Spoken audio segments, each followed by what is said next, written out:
మీరు ఎన్ని మందులు వాడినప్పటికీ విటమిన్ డి, విటమిన్ బి12 పెరిగినట్టే పెరిగి మళ్ళీ తగ్గిపోతూ ఉన్నాయా? అయితే దీనికి సహజ పరిష్కారాలు తెలుసుకోవాలనుకుంటున్నారా? అయితే ఈ వీడియో మీకోసమే. విటమిన్ డి కానీ విటమిన్ బి12 లోపం కానీ ఇది మన ఇండియన్స్ ఆరోగ్యానికి పెను సవాలు కింద ఉంది. అయితే దీనికి ఏం చేయాలి? 90% మంది మన భారతీయులలో విటమిన్ డి లోపం అనేది ఉంది. ఎండ ఎక్కువగా ఉండేటువంటి మన దేశంలో ఈ పరిస్థితి ఎందుకు ఏర్పడుతుందో మీకు తెలుసా? విటమిన్ బి12 లోపం అనేది నరాల బలహీనతకి దారితీస్తుంది. మాంసాహారం తీసుకునే వాళ్ళలో కూడా ఈ లోపం ఎందుకు వస్తుందో తెలుసుకోవాలనుకుంటున్నారా? అధిక మోతాదులో విటమిన్ సప్లిమెంట్లు తీసుకోవడం అనేది ప్రాణాంతకం అయ్యే రిస్క్ ఉంటుంది. మళ్ళీ డాక్టర్ సలహా లేకుండా వీటిని వాడటం వల్ల కలిగే నష్టాలు ఏమిటో మీకు తెలుసా? మన ఇండియాలో సూర్యరశ్మికి ఏమాత్రం కొరత లేకపోయినా మెజారిటీ జనాభా ఈ విటమిన్ లోపాలతోటి సతమతం అవుతూ ఉంది. సరైన అవగాహన లేకపోవటం, ఆహారపు అలవాట్లు దీనికి ప్రధాన కారణాల కింద ఉంటున్నాయి.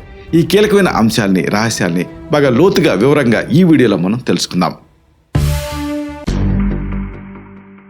మిత్రులారా నమస్కారం, నేను మీ డాక్టర్ చిరుమామిళ్ళ మురళీ మనోహర్. ఈ వీడియోలో చాలా ముఖ్యమైన విషయాన్ని మనం తెలుసుకోబోతున్నాం. మన ఇండియన్స్లో క్రమంగా చాలా మందిలో విటమిన్ డి అలాగే విటమిన్ బి12 లోపాలు పెరిగిపోతూ ఉన్నాయి. ట్రాజడీ ఏమిటంటే మందులు వాడినప్పుడు కూడా ఇది కాస్త ఇంప్రూవ్ అయినట్టు అయ్యి మళ్ళీ పడిపోతుంది. దీంతో చాలామంది ఇక సప్లిమెంట్ని మోతాదుకి మించి వాడుతూ యథేచ్ఛగా వాడుతూ ప్రాణాల మీదకి తెచ్చుకుంటున్నారు.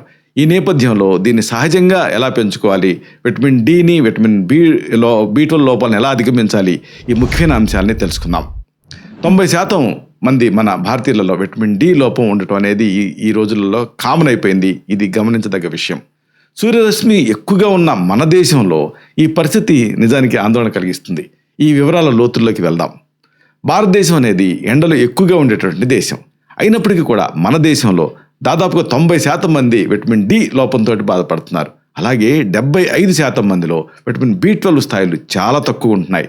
ప్రపంచంలోనే ఎక్కువగా ఎండలు ఉండేటటువంటి దేశంలోనే విటమిన్ డి లోపం ఉన్నప్పుడు అది చాలా ఆందోళన కలిగించే విషయం కింద మారిపోయింది. ఆశ్చర్యం కలిగించే విషయం కింద కూడా మారిపోయింది. దీని వెనుకున్న కారణాన్ని విశ్లేషిస్తే అనేక ఆసక్తికరమైన విషయాలు మనకి వెల్లడవుతున్నాయి. మన చర్మపు రంగు, అలాగే ఆహారపు అలవాట్లు, రోజువారీ జీవన శైలి, ఇవన్నీ కూడా ఈ లోపాలు, ఈ అన్ని అంశాలు కూడా విటమిన్ డి లోపానికి, విటమిన్ బి12 లోపానికి ప్రధాన కారణాల కింద ఉంటున్నాయి. వీటిని కాస్త మనం విశ్లేషించుకుందాం. ఎండ ఉన్నప్పటికీ కూడా విటమిన్ డి ఎందుకు అందటం లేదు? మధ్యాహ్నం అలాగే ఉదయం నిజానికి ఎండకి ఎక్స్పోజ్ అవ్వడానికి ఏది మంచిది? ఇది ముందు మీరు తెలుసుకోవాలి. విటమిన్ డి అనేది మన చర్మం సూర్యరశ్మిలోని అతి నీల లోహిత కిరణాలు, ముఖ్యంగా యువిబి రేస్ గ్రహించినప్పుడు తయారవుతుంది. మధ్యాహ్నం 11 గంటల నుంచి 2 గంటల మధ్యలో ఈ కిరణాలు చాలా ఎక్కువగా ఉంటాయి. విటమిన్ డి తయారీకి ఇది ది బెస్ట్ టైం. అయితే మన దేశంలో ఈ సమయంలో ఎండ కూడా చాలా తీవ్రంగా ఉంటుంది. ఎక్కువసేపు మళ్ళీ ఈ ఎండకు ఉంటే అప్పుడు చర్మానికి హాని జరిగే రిస్క్ ఉంటుంది. సన్బర్న్ అవ్వచ్చు, ఫోటో ఏజింగ్ అవ్వచ్చు, ఆఖరికి క్యాన్సర్ రిస్క్ కూడా ఉండొచ్చు. అయితే ఉదయం 7 నుంచి 10 సమయంలో యువిబి అనేది తక్కువ ఉంటుంది, కానీ పూర్తిగా ఉండదని కాదు, కానీ తక్కువ ఉంటుంది. అయితే ఇలాంటప్పుడు మళ్ళీ విటమిన్ డి అనేది అంతగా తయారు కాదు. ఇక్కడ అసలైన కీలకమైన విషయం. దీనివల్ల చాలామంది ఉదయం ఎండని ఎంచుకుంటారు, ఎందుకంటే ఎండ తీవ్రత తక్కువ ఉంటుందని. అదే సమయంలో విటమిన్ డి తయారీ కూడా తక్కువ ఉంటుంది. అంటే ఉదయం ఎండలో ఈ కిరణాలు తక్కువ ఉంటాయి కాబట్టి విటమిన్ డి అనేది తయారీ తక్కువ ఉంటుంది. అంటే శరీరానికి అవసరమైనటువంటి విటమిన్ డి అనేది అందటం లేదు. ఇదే సందర్భంగా మెలనిన్ ప్రభావం గురించి మీరు తెలుసుకోవాలి. మన భారతీయుల తాలూకు చర్మాన్ని మనం గమనిస్తే మెలనిన్ అనే వర్ణద్రవ్యం ఎక్కువ ఉంటుంది. అంటే మనం బ్రౌన్ స్కిన్గా ఉంటాం, మరీ బ్లాక్గా ఉండం, అలాగే మనీ వైట్స్గా కూడా ఉండం. మనం సాధారణంగా గోధుమ లేదా ఆ నలుపు ఛాయలలో ఉంటూ ఉంటాం. ఈ మెలనిన్ అనేది మనల్ని సూర్యతాపం నుంచి రక్షించడానికని ఉద్దేశించబడింది. అయితే ఇదే సమయంలో విటమిన్ డి తయారీని ఈ మెలనిన్ అనేది అడ్డుకుంటుంది. తెల్లగా ఉన్న వాళ్ళతో పోలిస్తే భారతీయులకి సమానమైనటువంటి విటమిన్ డి అందటానికి 2 లేదా 3 రెట్లు ఎక్కువ టైం పడుతుంది. ఉదాహరణకు తెల్లవాళ్ళు ఎండలో ఉంటే వాళ్ళకి ఒక అరగంటలో విటమిన్ డి ఆ రోజుకి సరిపడా తయారైందనుకోండి, మనకి అరగంట పట్టదు, 2 గంటలు ఎక్స్పోజ్ అవ్వాల్సి ఉంటుంది. ఎందుకు అంటే మనకి మెలనిన్ అనేది ఎక్కువ కాబట్టి ఇలాంటి ఈ ఎండలో ఉండాల్సిన సమయం మనకి పెరుగుతుంది. ఇది మన దేశంలో విటమిన్ డి లోపం పెరగడానికి ఒక ముఖ్యమైన కారణం కింద ఉంటుంది. 2 గంటలు ఎవరు ఎండలో గడపటం లేదు. అది ఇక్కడ గమనించాల్సిన విషయం. ఇక విటమిన్ బి12, శాకాహారంలో విటమిన్ బి12 సమస్య అనేది ఎక్కువగా గమనిస్తూ ఉన్నాం. అయితే మాంసాహారంలో కూడా ఉంది. ఎందుకుంది? ఇది కూడా శాస్త్రీయంగా మనం తెలుసుకోవాలి. విటమిన్ బి12 అనేది సహజంగా కేవలం జంతు సంబంధిత ఆహారంలోనే లభిస్తుంది. మాంసం, చేపలు, గుడ్లు, పాలు లాంటి వాటిలో ఇది పుష్కలంగా ఉంటుంది. మన దేశంలో సుమారుగా 40% మంది శాకాహారులు ఉన్నారు. వీళ్ళలో B12 అందటానికి సహజమైన వనరులు చాలా తక్కువ ఉంటాయి. దీనివల్ల శాకాహారులో ఈ B12 లోపం అనేది ఎక్కువగా కనిపిస్తూ ఉంది. నరాల పనితీరు మెరుగుపడటానికి ఈ B12 అనేది చాలా అవసరం. అయితే మరి మాంసాహారాలలో కూడా B12 ఎందుకు లోపిస్తుంది? ఈ కారణం తెలుసుకోవాలి. ఒకటి తప్పుడు అలవాట్లు, అలాగే విటమిన్ B12 గ్రహించబడేటువంటి శక్తి తప్పుడు అలవాటు వల్ల తగ్గటం. అంటే మాంసాహారం తీసుకునే వాళ్ళలో కూడా విటమిన్ B12 లోపం కనిపిస్తూ ఉండటానికి కారణం ఇదే. దీనికి మన ఆహారపు అలవాట్లు ఒక ముఖ్య కారణం కింద ఉంటున్నాయి. భోజనం చేసిన వెంటనే లేదా టిఫిన్ తిన్న వెంటనే, టిఫిన్ భోజనం ఎన్ని మనం పెట్టుకున్న పేర్లు, కానీ ఫుడ్ బేసిక్గా ఇలాగ ఫుడ్ తీసుకున్న వెంటనే కాఫీ, టీ తాగే అలవాటు మన దేశంలో చాలా ఎక్కువ. ఇలాగ చేయటం వల్ల శరీరానికి ఆహారంలో ఉండేటువంటి B12 గ్రహించే శక్తి తగ్గిపోతుంది. భోజనంతో పాటు టీ లేదా కాఫీ తీసుకోవటం వల్ల అది విటమిన్ గ్రహించబడటం అనే దాని ప్రక్రియను అడ్డుకుంటూ ఉంటుంది. దీనివల్ల మంచి ఆహారం తీసుకున్నప్పటికీ శరీరానికి పోషకాలు అందటం లేదు. సరే, మళ్ళీ విటమిన్ డి విషయానికి వద్దాం. సూర్యరశ్మిని సరిగ్గా పొందేటువంటి సరైన విధానం ఏమిటి? ఇది తెలుసుకోవాలి. విటమిన్ డి లోపాన్ని నివారించడానికి సూర్యరశ్మి అనేది ది బెస్ట్ అని, అంటే ఉచితంగా లభించే ఒక వనరు. అయితే మధ్యాహ్నం 11 గంటల నుంచి 2 గంటల మధ్య కనీసం 25 to 45 మినిట్స్ పాటు ఎండలో ఉండాలి. వారంలో 4 నుంచి 5 రోజులు ఇలా చేయటం వల్ల మంచి ఫలితం ఉంటుంది. ఈ టైంలో మళ్ళీ ముఖం, చేతులు, కాళ్ళు వీటికి ఎండ తగిలేలాగా చూసుకోవాలి. శరీరాన్ని పూర్తిగా కప్పి ఉంచడం వల్ల ఈ విటమిన్ అనేది అందదు. చర్మం పైన కనీసం 35 నుంచి 40% భాగం నేరుగా ఎండకు తగిలేలాగా చూసుకోవాలి. ఎండకు వెళ్ళేటప్పుడు మళ్ళీ కొంతమంది సన్ స్క్రీన్ వాడుతున్నారు. అలా వాడటం వల్ల ప్రయోజనం ఉండదు. సరే, మరి దీనికి ప్రత్యామ్నాయంగా ఆహారం ద్వారా విటమిన్ డి పొందొచ్చా? చాలామంది అడుగుతున్నారు. గుడ్డు లోపల ఉండేటువంటి పచ్చ సొన అంటే ఎగ్ యోక్ విటమిన్ డికి మంచి వనరు. రోజు 3 నుంచి 4 ఉడికించిన గుడ్డు తీసుకోవటం వల్ల శరీరానికి అవసరమైన విటమిన్ డి అనేది లభిస్తుంది. శాకాహారులకి మరొక ఆప్షన్ ఏంటంటే, అంటే కొంతమంది ఎగ్ కూడా తినరు. అంటే శాకాహారులు కొంతమంది ఎగ్ తింటారు సరే, కానీ కొంతమంది తినరు. మరి వీళ్ళకి ఆప్షన్ ఏమిటి అంటే పుట్టగొడుగులు, మష్రూమ్స్ కూడా మంచి ప్రత్యామ్నాయం. పుట్టగొడుగుల్ని ఒక 30 నుంచి 40 నిమిషాల పాటు ఎండలో ఉంచిన తర్వాత వండుకొని తింటే వాటిలో విటమిన్ డి తాలూకు ఆ పరిమాణం పెరుగుతుంది. వీటిని మళ్ళీ నెయ్యితోటి వండుకొని తీసుకోవటం వల్ల, నెయ్యితోటి ఎందుకు వండాలి అంటే ఏడీకే ఫ్యాట్ సాల్యుబుల్ కాబట్టి, డి ఫ్యాట్ సాల్యుబుల్ కాబట్టి నెయ్యితోటి వండుకొని తీసుకోవటం వల్ల పోషకాలు బాగా అందుతాయి. మళ్ళీ ఒకవేళ నాన్ వెజిటేరియన్స్ అనుకోండి, సాల్మన్, మ్యాక్రెల్, రోహు ఇలాంటి చేపలు కూడా విటమిన్ డిని సమృద్ధిగా అందిస్తాయి.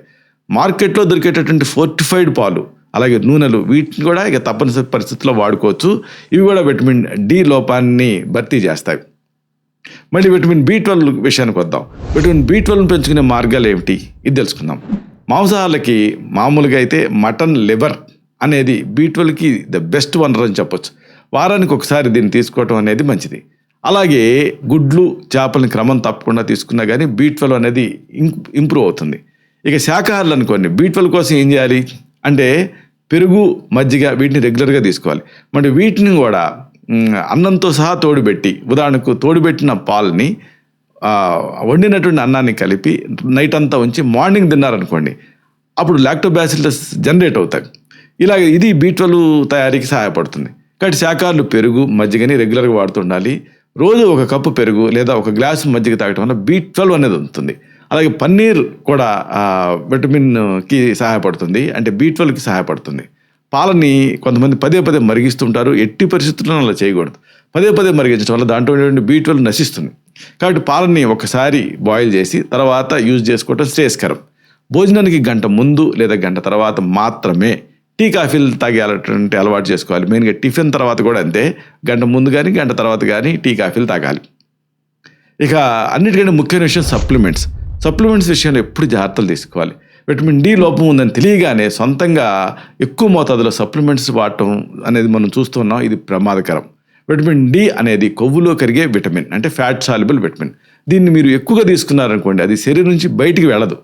అంటే బీలాగా లేకపోతే సీలాగా అది బయటకు వెళ్ళదు. బీసీలు వాటర్ సాల్యుబుల్, కానీ ఏడీకే ఫ్యాట్ సాల్యుబుల్. వీటిని ఎక్కువ తీసుకుంటే, ముఖ్యంగా డీని, ఇది శరీరం నుంచి బయటకు పోకుండా లోపల పెరిగిపోతుంది. దీనివల్ల హైపర్ విటమిన్ డి అనేటటువంటి ఒక కండిషన్ వస్తుంది. ఇది శరీరంలో విషతుల్యంగా మారి మూత్రపిండాల వైఫల్యం, కిడ్నీ ఫెయిల్యూర్, కిడ్నీ డ్యామేజ్కి దారితీసే రిస్క్ ఉంటుంది. అందుకే సంవత్సరానికి ఒకసారి రక్త పరీక్ష అంటే బ్లడ్ టెస్ట్ చేయించుకుంటూ ఉండాలి. రిపోర్ట్ల ఆధారంగా వైద్య సలహా మేరకు మాత్రమే ఈ సప్లిమెంట్స్ని వాడాలి. ముగింపుగా ఒక ముఖ్యమైన విషయాన్ని మీకు మనవి చేయాలి. విటమిన్ డి, B12 లోపాలు మన ఇండియన్స్లో నిశ్శబ్దంగా పెరుగుతున్న ఆరోగ్య సమస్యలు. సరైనటువంటి ఆహారం, సూర్యరశ్మి, జీవనశైలి మార్పులతోటి ఈ లోపాలని సహజంగానే అధిగమించవచ్చు. నిరంతరంగా అప్రమత్తంగా ఉండటం, క్రమం తప్పకుండా వైద్య పరీక్షలు చేయించుకోవటం ద్వారానే సంపూర్ణ ఆరోగ్యం అనేది సాధ్యమవుతుంది. శారీరక దృఢత్వానికి సరైన శ్వాసతో పాటు సరైన పోషణ కూడా చాలా అవసరం. ఉచితంగా లభించే ఎండని, ప్రకృతి సిద్ధమైనటువంటి ఆహారాన్ని సద్వినియోగం చేసుకుందాం. ఈ విటమిన్ డి, B12 లోపాలని మనం అధిగమిద్దాం. ఇలాంటి మరిన్ని ఇన్ఫర్మేటివ్ వీడియోస్ కోసం ఈ ఛానల్ సబ్స్క్రైబ్ చేసుకోండి. అలాగే ఈ వీడియోలు అప్లోడ్ అవడంతోనే ఆ విషయం మీకు తెలియాలనుకుంటే బెల్ బటన్ క్లిక్ చేయండి. అప్పుడు మీకు ఒక నోటిఫికేషన్ వస్తుంది. ఆ నోటిఫికేషన్ మీరు క్లిక్ చేస్తే ఆ వీడియోని మిస్ కాకుండా చూడగలుగుతారు. అలాగే ఈ వీడియో మీకు నచ్చిందనుకోండి, లైక్ చేయండి. అప్పుడు ఇది మరింత ఎక్కువ మందికి రికమెండ్ అవుతుంది. ఈ వీడియో తరకు పర్పస్ అనేది సర్వ్ అవుతుంది. అంటే అందరికీ ఆరోగ్యాన్ని, మన అభిలాష, మన ఆకాంక్ష నెరవేరుతాయి. శతం జీవ శరదో వర్ధమానః, శతం హేమంతాన్ శతం వసంతాన్. 100 శరత్తులు, 100 హేమంతాలు, 100 వసంతాలు వర్ధిల్లుతూ జీవించండి. Stay healthy, stay happy, be positive, keep smiling. Love you all. Subham.